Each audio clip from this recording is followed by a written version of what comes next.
England tour of Sri Lanka, সেখানে যদি আমরা দেখি ওডিআই সিরিজটাও ইংল্যান্ড জিতেছে 2-1 অ্যান্ড ফলোড বাই তারা টি-20 যে প্রস্তুতিটা আসলে বিশ্বকাপের জন্য দরকার ছিল সেটা কিন্তু তারা 3-0 হোয়াইট ওয়াশ করেছে। এবং লাস্ট ডেতে আমরা দেখেছি শ্রীলঙ্কা 3টা চেঞ্জ নিয়ে তারা মাঠে নেমেছিল, অপরদিকে ইংল্যান্ড তারা 2টো চেঞ্জ নিয়ে নেমেছিল। বেন ডাকেট একটা সুযোগ পেয়েছিলেন, বাট সেভাবে নিজেকে তিনি আসলে মেলে ধরতে পারেননি। সো অপরদিকে শ্রীলঙ্কাও কিন্তু এই ম্যাচটা আসলে হেরেছে।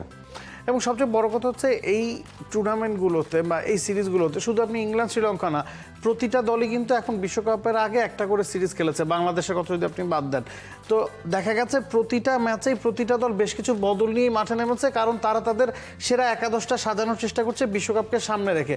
সে কারণেই এই ম্যাচটাতে ইংল্যান্ড কিন্তু হারা ম্যাচ জিতেছে। আপনি যদি খেয়াল করেন 128 রানে তারা থেমেছে। স্যাম কার্ন একটা 50 করেছেন, সেটাও মানে 100 স্ট্রাইক রেটে। কোনো রকমে তারা 120-এর কোটা পের করতে পেরেছে। তবে শ্রীলঙ্কার কেউই আসলে বড় ইনিংস খেলতে পারেনি। যে কাজটা স্যাম কার্ন করেছেন 50 করে, সেই কাজটা শ্রীলঙ্কার কেউ করতে পারেনি। টানা তৃতীয়বার অর্জন করেছে দেশের সেরা সুপার ব্র্যান্ড স্বীকৃতি বসুন্ধরা টিস্যু। তাদের টপ স্কোরারদের দুজন সম্ভবত 20-এর ঘরে আউট হচ্ছে, 30-এর ঘরে কোনো ইনিংসও তাদের নাই।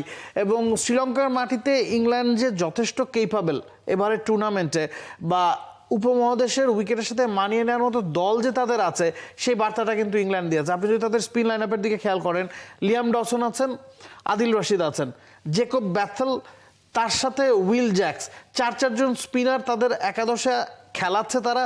তাদের মধ্যে 3 জন আবার ব্যাটিং পারেন। এটা কিন্তু ইংল্যান্ডকে অনেক বেশি আত্মবিশ্বাস দেবে।